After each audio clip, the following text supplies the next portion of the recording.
Carta de Tiago, capítulo de número 1, versículo de número 13. Diz assim a palavra do Senhor: ninguém ao ser tentado diga, sou tentado por Deus, porque Deus não pode ser tentado pelo mal, e Ele mesmo não tenta ninguém.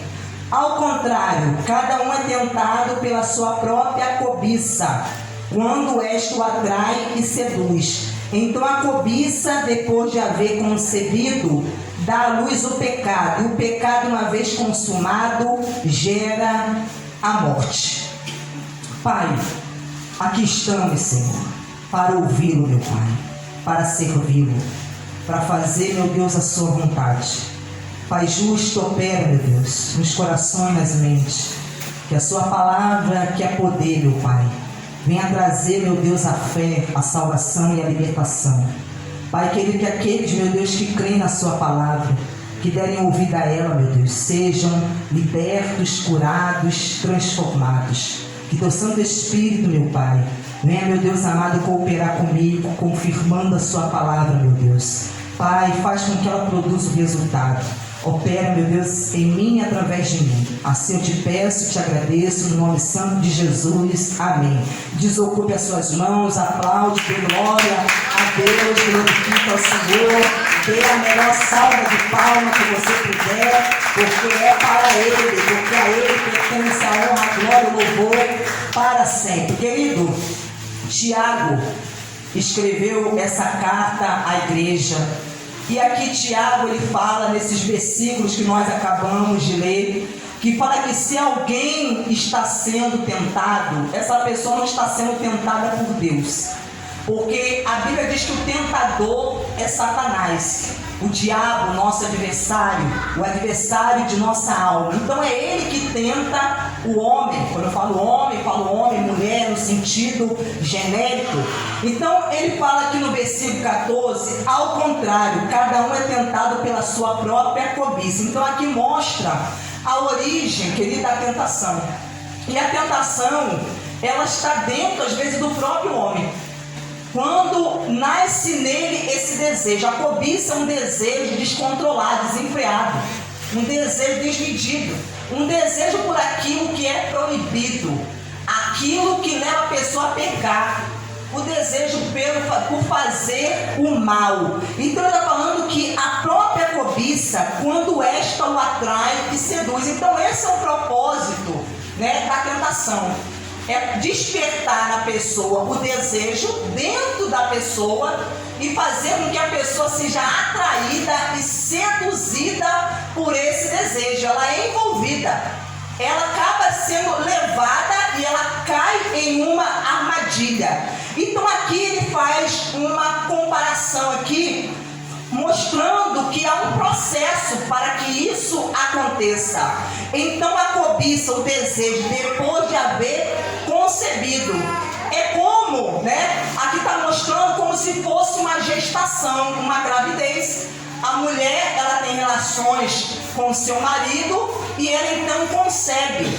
E depois de conceber, quando se passa aquele período gestacional, chega o tempo dela então dar a luz. Ela dá a luz ao seu filho. Então ele fala aqui, então a cobiça, o desejo, depois de haver concebido, dá à luz o pecado. E o pecado, uma vez consumado, gera a morte. Então, querido, o propósito final do desejo, da cobiça, dessa tentação, é levar a pessoa à morte espiritual, E também pode levar a pessoa à morte física, à morte moral e à morte física. Então esse é o propósito da tentação, é fazer com que a pessoa ela esteja separada de Deus, ela seja separada, ela perca a comunhão que ela tem com Deus. Aleluia.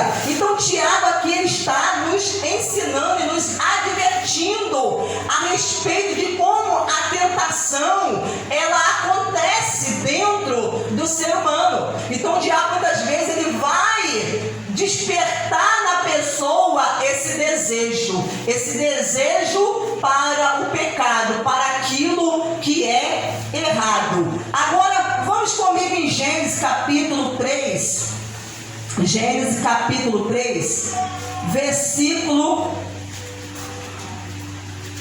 de número 6, que diz assim: vendo a mulher que a árvore era boa para se comer, agradável aos olhos, árvore desejável para dar entendimento, tomou o seu fruto e comeu, e deu também ao marido, e ele comeu. Então nós vemos aqui que esse casal, Adão e Eva estava sozinha no momento que ela foi tentada pela serpente. O diabo se apresentou através de uma serpente e ali começou a conversar com Eva, e Eva deu ouvido à voz da serpente, à voz do diabo. E ela então começou a ter desejo por um fruto que era proibido, o qual Deus havia proibido. E ela começou a desejar, porque viu que ele era agradável. Então ela começou a desejar, a comer, a possuir, a experimentar, querido, desse fruto que era proibido. Aleluia. Você vê como o diabo, ele vai tentar a pessoa para despertar na pessoa que eu desejo por aquilo que é proibido, por aquilo que Deus proíbe, para que a pessoa ela venha a cair no pecado, e o pecado venha a trazer morte. Foi isso que aconteceu. Após eles terem pecado, houve então o que? A morte espiritual.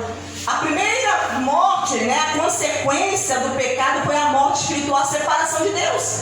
Depois, anos depois, eles experimentaram a morte física, mas experimentaram também a morte moral. Aleluia. Agora aqui no capítulo 4, no versículo de número 6, diz assim: então o Senhor lhe disse: por que você anda irritado? E por que essa cara fechada? Se fizer o que é certo, não é verdade que você será aceito? Mas se não fizer o que é certo, eis que o pecado está à porta, à sua espera. O desejo dele será contra você, mas é necessário que você o domine. Querido, a pessoa que não domina, não controla os seus desejos, essa pessoa vai ser dominada pelo seu próprio desejo. É exatamente isso que Deus estava falando com Caim. Caim era filho de Adão e Eva. Eva e Adão tiveram o quê? 2 filhos, Caim e Abel. E ambos decidiram ofertarem a Deus. Caim trouxe do fruto da terra e ofereceu a Deus. E Caim trouxe do seu rebanho, das ovelhas, trouxe o melhor das suas ovelhas e da gordura desse. E Deus se agradou daquilo que Caim ofereceu, daquilo que Abel ofereceu, mas não se agradou da oferta de Caim. E por Deus ter se desagradado de Caim, ele ficou irritado. Ele fechou a cara, ficou irritado, ficou com raiva, porque Deus não se agradou da oferta que ele havia oferecido a Deus. Então Deus, ele fala com Caim: por que você está assim? Você está irritado, essa cara fechada? E Deus alertou a Caim a respeito do que estava acontecendo dentro dele, que aquela irritação, aquilo que estava acontecendo dentro dele, aquele sentimento, aquilo que estava ali brotando no seu interior, queria dominá-lo. Estava nascendo dentro de Caim um desejo para praticar o mal, um desejo para fazer aquilo que é errado. Estava nascendo dentro dele. Então o Senhor lhe disse: por que você anda irritado? E por que essa cara fechada? Se fizer o que é certo, não é verdade que você será aceito? Deus está falando: se você fizer o que é certo, você vai ser aceito, assim como Abel, seu irmão, foi aceito. Se você fizer. Mas Deus está falando: a decisão é sua. Mas se você não fizer o que é certo, eis que o pecado está à porta do seu coração, à sua espera. Então o pecado, querido, ainda não havia dominado Caim, mas já estava na porta. Por quê? Porque dentro dele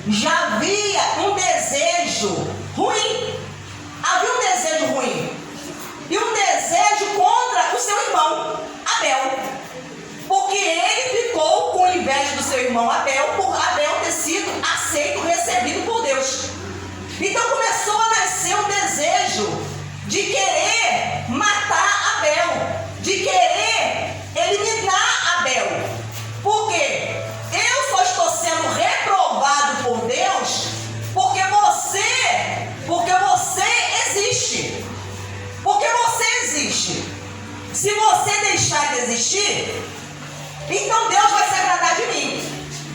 Deus vai se agradar de mim. Então Deus estava alertando a respeito, querido, do desejo. E olha o que Deus diz aqui, que o pecado estava na porta, querendo entrar e dominá-lo. O desejo dele será contra você. Deus estava falando, esse desejo, o desejo do pecado será contra você. Não pense que esse desejo vai ser a teu favor, não. A cobiça, querido, o desejo para levar a pessoa para o que é errado, o que é proibido, vai ser sempre contra a pessoa. A pessoa que cede aos desejos, ela acaba se tornando escrava dos seus próprios desejos. Por isso que a pessoa precisa dominar o seu desejo, controlar os seus desejos. Mas o que o diabo faz? O diabo, ele começa a tentar a pessoa para que a pessoa venha o quê? Ela venha se entregar aos desejos. Porque é isso que Satanás quer. Quando o homem se entrega aos seus desejos carnais, o que acontece? O homem dá legalidade ao diabo. Então a pessoa, o homem passa a estar na mão do diabo. Ele consegue monitorar a pessoa, fazendo a pessoa o que é uma marionete. A pessoa se torna uma marionete na mão de Satanás através desses desejos. Porque enquanto ela está ali, deixando esses desejos desenfreados e dominá-la, o diabo está ali prevalecendo, dominando. Então Deus falou, o desejo dele será contra você, mas é necessário que você o domine. Então nós, como seres humanos, nós devemos dominar os nossos desejos.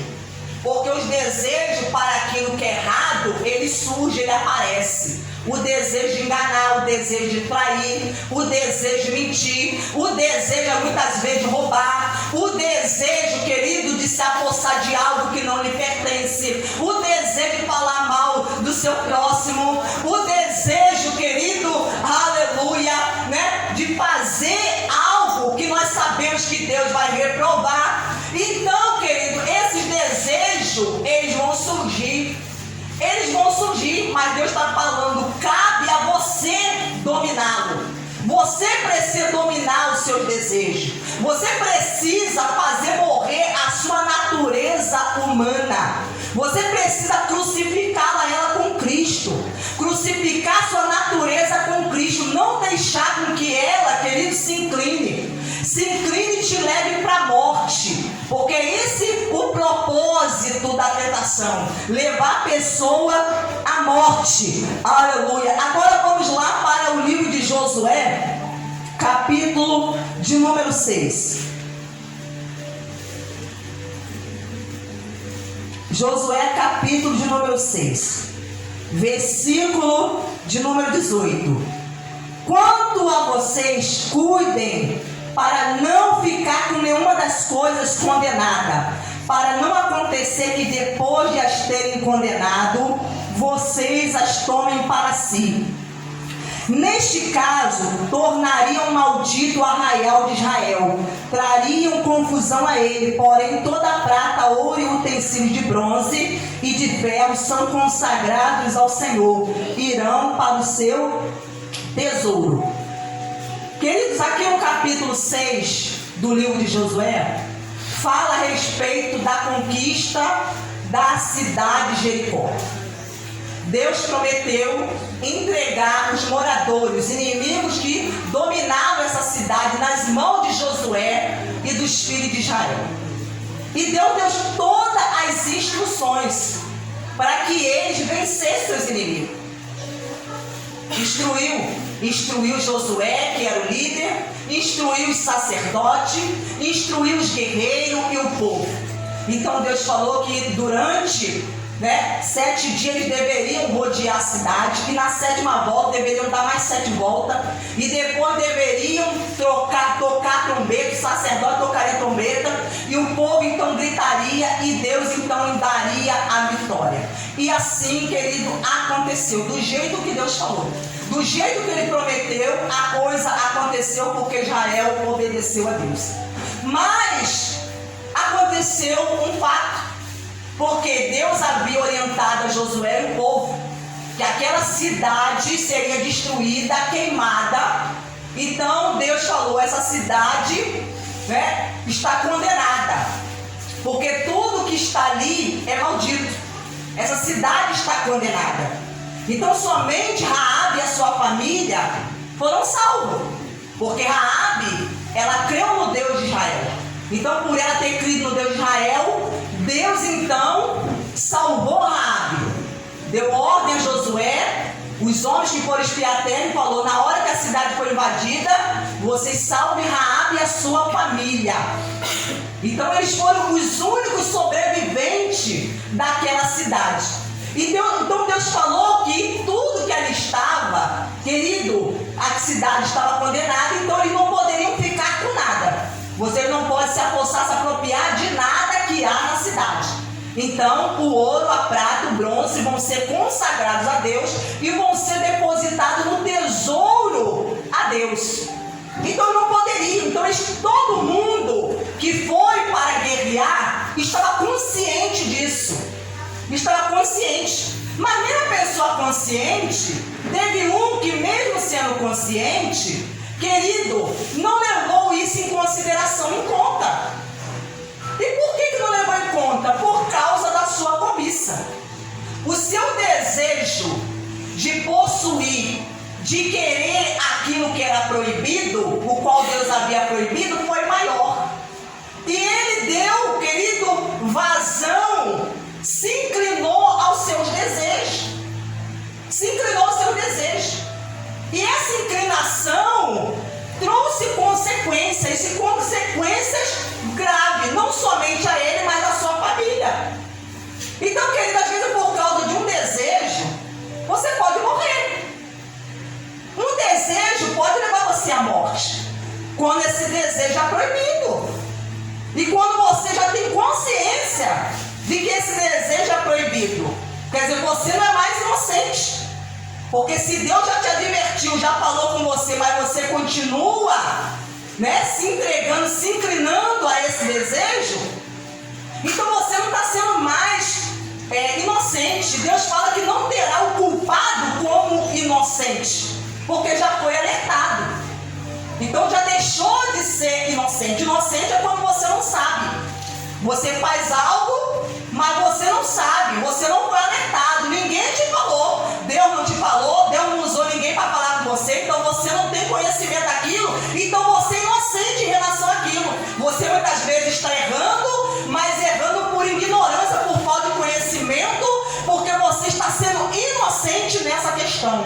Mas esse homem não, ele não estava sendo inocente. E ele, como cabeça da sua casa, querido, o cabeça, ele tem de Deus a responsabilidade de tomar as decisões. Então, se ele toma uma decisão errada, não é somente ele que sofre, mas toda a sua casa sofre, toda a sua família sofre. Aleluia! Então, olha o peso que está sobre aquele que é o cabeça, aquele que é o chefe da casa, o homem o qual Deus chamou, levantou. Aleluia! Olha a responsabilidade. Então, nós vamos aqui para o capítulo 7, no versículo 1, que diz assim: mas os filhos de Israel foram infiéis em relação às coisas condenadas, porque Acã, filho de Carmim, filho de Zabedi, filho de Zerá, da tribo de Judá, pegou para si uma parte das coisas condenadas. A ira do Senhor se acendeu contra os filhos de Israel. Josué enviou alguns homens de Jericó até a cidade de Ai, que está junto a Bet-Ave, a leste de Betel, e lhes falou dizendo: vão e espia a terra. Os homens foram espiar a cidade, voltaram a Josué e lhe disseram: não é necessário que vá todo o povo, basta uns 2 ou 3 mil homens para atacar a cidade de Ai. não fatigue ali todo o povo, porque são poucos os inimigos. Assim, apenas os 3.000 homens do povo foram até lá, os quais fugiram de diante dos homens da cidade Ai. Os homens dali mataram os 36 dele e perseguiram outros desde o portão da cidade até a pedreira, e os derrotaram na descida, e o coração do povo se derreteu e se tornou como água. Então Josué rasgou a sua roupa e se prostrou com o rosto em terra diante da arca do Senhor até a tarde. Ele e os anciãos de Israel e puseram pó sobre a cabeça, e Josué disse: Ah, Senhor Deus, por que fizeste este povo passar o Jordão para nos entregar nas mãos dos amorreus, para sermos destruídos? Antes tivéssemos contentado em ficar do outro lado do Jordão. Ah, Senhor, que direi? Pois Israel virou as costas diante dos seus inimigos. Quando os cananeus e todos os moradores da terra ouvirem isto, nos cercarão e apagarão o nosso nome da face da terra. E então, o que farão ao teu grande nome?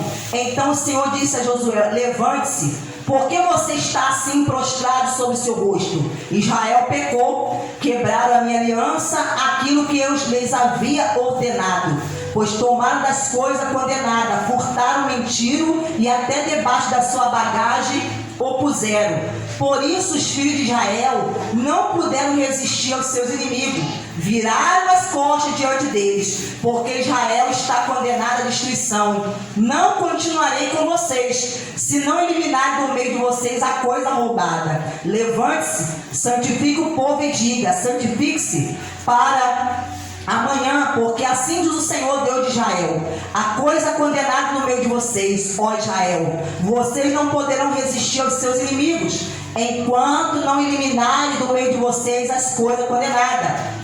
Pela manhã, pois, vocês se apresentarão segundo as suas tribos, e as tribos que o Senhor designar por sorteio se apresentará segundo as famílias. A família que o Senhor designar se apresentará por casa, e a casa que o Senhor designar se apresentará por homem. Apresentará por homem.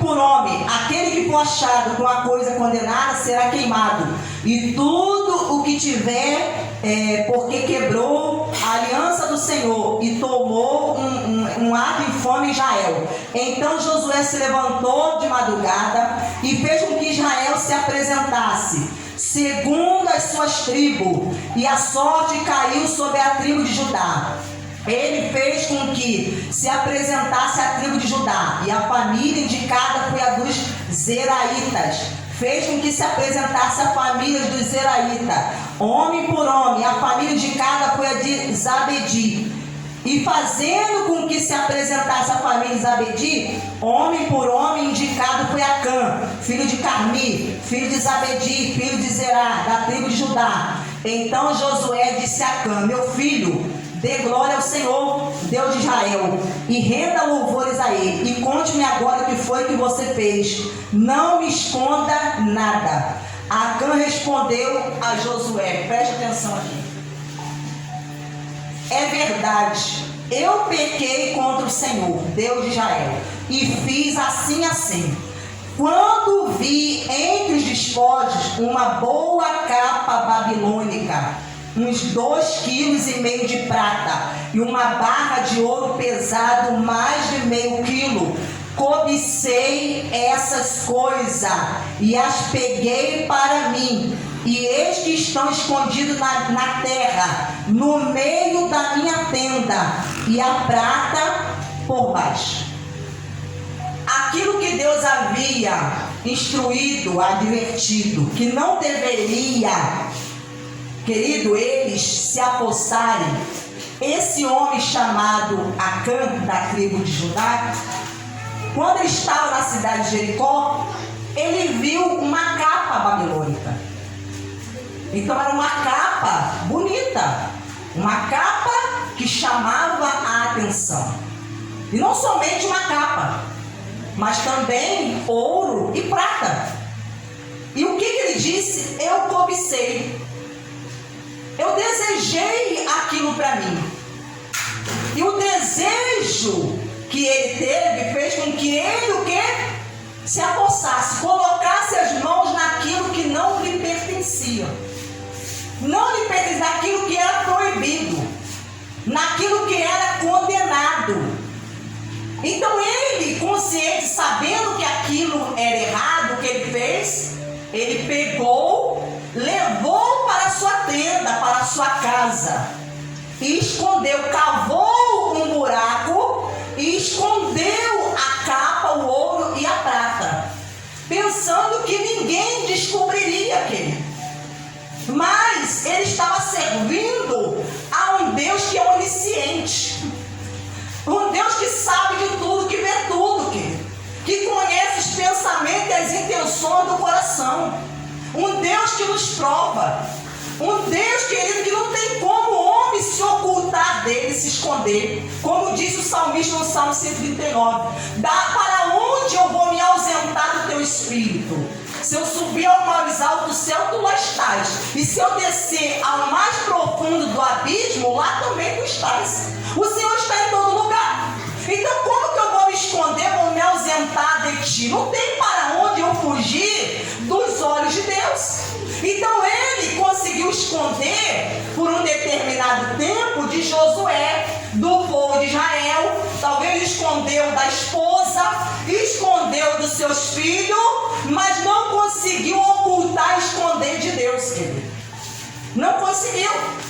Então, quando eles foram para enfrentar o inimigo, os inimigos da cidade de Ai, que eles acreditavam que era uma vitória certa, garantida, porque era uma cidade pequena, e eles chegaram a orientar, a aconselhar Josué: não, manda somente 2.000 ou 3.000 homens, não precisa ir todo o exército para guerrear contra essa cidade, porque a vitória já é nossa. A vitória já é nossa, já está garantida. Então, mas nós vamos vencer assim, vamos tirar de letra, né? Nós vamos lá, vamos derrotar ele, vamos tirar isso de letra. Vamos vencer brincando. Mas não foi bem assim que aconteceu a coisa não, querido. Quando eles chegaram lá, os poucos moradores, aqueles guerreiros que estavam lá na cidade, botaram eles para correr. Além de matar alguns, botaram os restantes que sobreviveram para correr, voltaram para casa correndo, com o rabo entre as pernas. Os inimigos botou para correr e voltaram envergonhados correndo. E aí Josué, sem entender nada do que estava acontecendo, Josué se prostra, Josué se humilha. Deus, o que está acontecendo? Começa a orar, eu não estou entendendo. Deus, o que está acontecendo? Porque era para eles ter voltado já vitorioso dessa batalha e voltou derrotado. Ainda sofremos prejuízo, sofremos dano, porque perdemos soldado. Aleluia! E Deus então revelou para Josué o que estava, querido, acontecendo. Porque havia um sujeito chamado Acã que estava consciente daquilo que não deveria fazer, mas fez. Ele falou o quê? Eu cobicei a prata, eu cobicei o ouro, eu cobicei a capa babilônica. Aleluia! E eu escondi lá na minha casa. Está lá escondido, debaixo da terra, lá eu cavei um buraco e escondi lá na minha casa. E diz aqui no versículo 22, então Josué enviou mensageiros e foram correndo à tenda de Acã.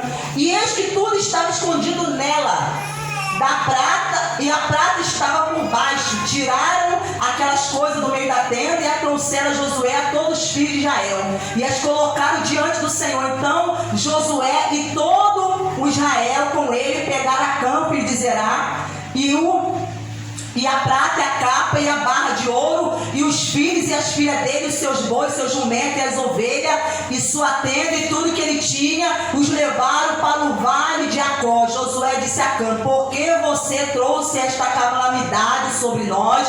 O Senhor hoje trará calamidade sobre você. E todo Israel o apedrejou, e depois de apedrejá-lo, ainda os queimou, e levantaram sobre ele um montão de pedra, que permanece até o dia de hoje. Assim o Senhor apagou o furor da sua ira, por isso aquele lugar se chama o Vale de Acó até o dia de hoje.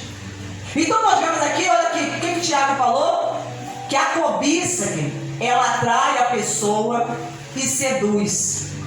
A cobiça, depois dela ter concebido, ela dá à luz o pecado, e o pecado, depois, de ter sido consumado, gera morte. Olha a cobiça de Acã, o que trouxe para a vida dele e para a sua família: morte, querido. Morte. Ele, sua esposa, seus filhos, suas filhas, seus animais, jumento, ovelha, tudo, querido, foram mortos, queimados. Olha, querido, aleluia, a pessoa, quando ela dá vazão aos seus desejos, não brinque com os seus desejos, não brinque, porque teve na Bíblia, Sansão, que foi brincar com os seus desejos. O que aconteceu com ele? Acabou preso, cego. Aleluia. Acabou preso e cego. Perdeu a comunhão com Deus. Não brinque com os seus desejos, porque desejos que conduzem ao mal, desejos que nos levam a pecar, a fazer o que é proibido, não é para você brincar. É para você mortificar. É para você crucificar. Não é para nós darmos lugar, inclinação a esses desejos, porque vai levar à morte. Então, quantos, às vezes, maridos que se inclinam aos seus desejos e vão se aventurar, arrumam uma amante, e daqui a pouco, a amante, querido, acaba, se apaixonando, perde o juízo, deixa o diabo lhe dominar e muitas vezes acaba matando ele, matando às vezes a esposa, matando a família. Então a pessoa tem que tomar cuidado com os desejos. A pessoa se inclina para um desejo para querer ter o que não pode, roubar um dinheiro, se apossar de algum bem material de alguém, e o que